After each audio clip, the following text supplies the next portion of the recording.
হরে কৃষ্ণ।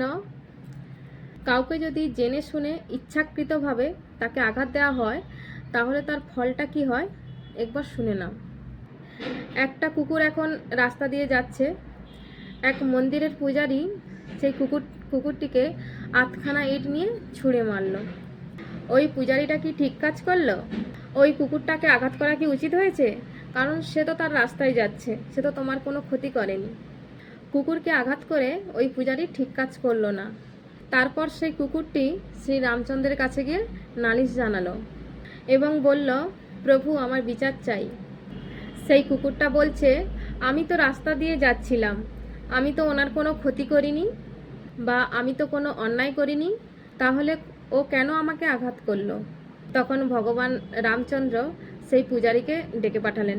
মানে এই যে ঘটনাটা ঘটেছিল রামচন্দ্র যখন জন্মগ্রহণ করেছিল সে তখনকার।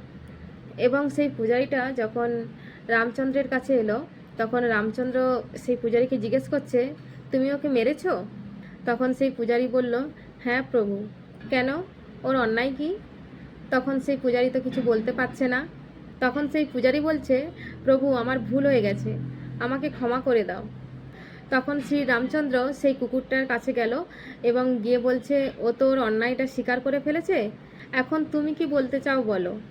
তখন রামচন্দ্র সেই কুকুরের কাছে গিয়ে জিজ্ঞেস করছে, এখন তুমি কি ওর সাজা চাও বলো।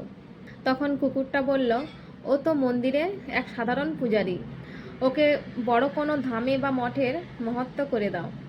তখন রামচন্দ্র হেসে বলল, এটা তো ওর পুরস্কার হলো, এটা তো ওর সাজা হলো না। ওর অন্যায়ের সাজা হলো কোথায়? ও ছিল সাধারণ মন্দিরের পূজারী, আর তুমি বলছো ওকে বড় কোনো মঠের বা মন্দিরের মহত্ব করে দিতে। তখন কুকুর বলল, প্রভু আমি ওটাই চাই, কারণ ওটা ওর প্রকৃত সাজা হবে। তখন কুকুরটা বলল, আমি গত জন্মে রাধা গোবিন্দের মন্দিরের পূজারী ছিলাম। তোমরা হয়তো জানবে মন্দিরে অনেকে অনেক কিছু দান করে থাকে, যার যেমন সামর্থ্য সে সেইভাবে মন্দিরে দান করে।